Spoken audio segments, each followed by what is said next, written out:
All right, let's get right into it.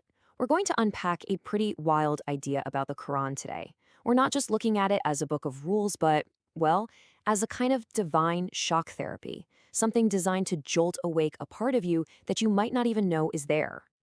And it really all kicks off with this question.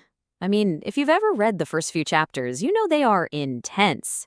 We're talking earthquakes, skies ripping apart, stars falling down. It's not exactly a gentle hello. So you have to wonder, why? Why start with what feels like the end of the universe? Because, and this is the core idea, it's not random chaos. It's a method, a very deliberate one. Think of it exactly like this, a divine shock treatment. The goal is to grab our consciousness by the shoulders and shake it, to wake the soul up from, well, from whatever we're sleeping through. And this analogy is just perfect. It's literally like using defibrillator paddles on a heart that's flatlined. These early chapters, these short, punchy, powerful surahs, they're meant to be that jolt. They're designed to blast through all the noise, all the excuses, all the mental walls we put up. It starts with imagery like in Surah Az-Zalzala. I mean, it's called the shaker for a reason. Imagine everything you believe is solid and permanent just violently trembling beneath your feet. Then it's followed up by something like Surah Al-Qari'ah, the knocker. And this isn't a polite little tap. This is someone hammering on your door in the dead of night so hard you think they're going to break it down. You can't ignore it. It demands your attention.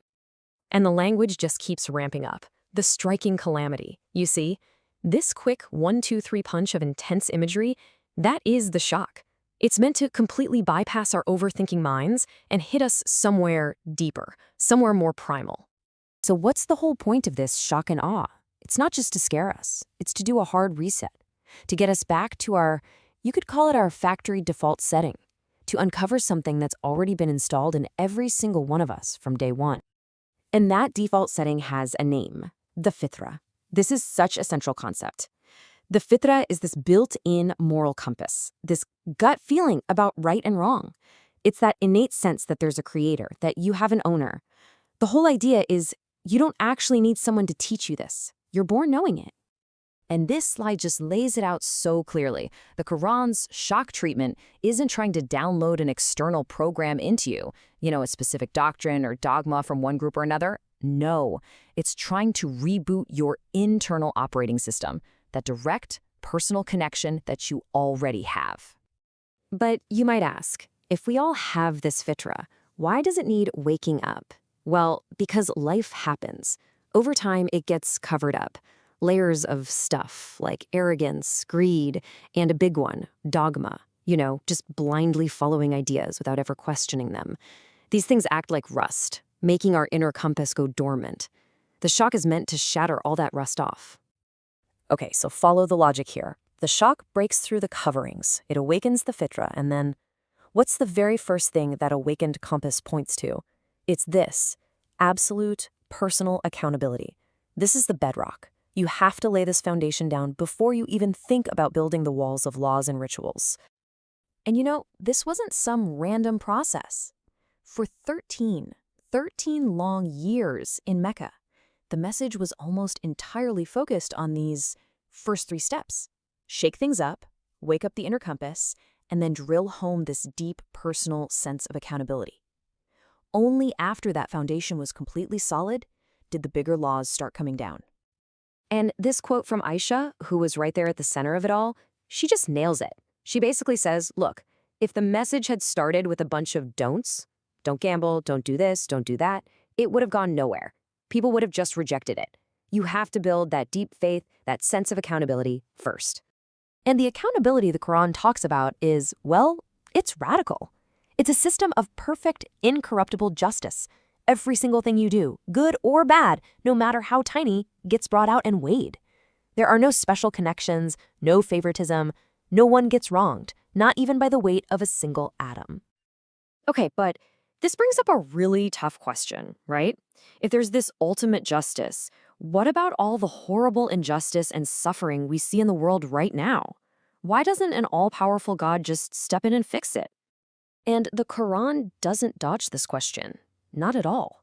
It actually brings up this horrific story about the people of the trench. believers who were systematically rounded up and burned alive just for what they believed. They cried out to God, and nothing happened. No miracle rescue. And the text forces you to confront that brutal question. Where was God? And the answer it gives is absolutely stunning. It's a challenge, thrown right back at us. The point of the story isn't to wait for a superhero to fly down from the sky. The message is, it's on you. You have to act. You are the one who has to stand up for what's right. Don't just sit there and wait. The responsibility is placed right back in our hands. So let's bring this home to right here, right now. The Quran talks about shattering the coverings on our soul. Well, those coverings are still here. They've just gotten a major upgrade. They've evolved into these huge, complex, modern systems. I mean, think about a version of capitalism where literally everything, even human suffering, gets a price tag. Or think about this new kind of greed, the greed for data.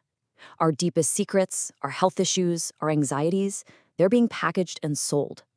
And now we're staring down the barrel of unregulated AI, a power so concentrated it could strip away human choice entirely. These are our modern-day coverings. So here's the kicker. This isn't just about some rich guy being greedy anymore. That ancient warning it's metastasized. It has grown into these massive global systems that pull the strings of geopolitics, of financial markets, systems that shape pretty much everything about how we live our lives.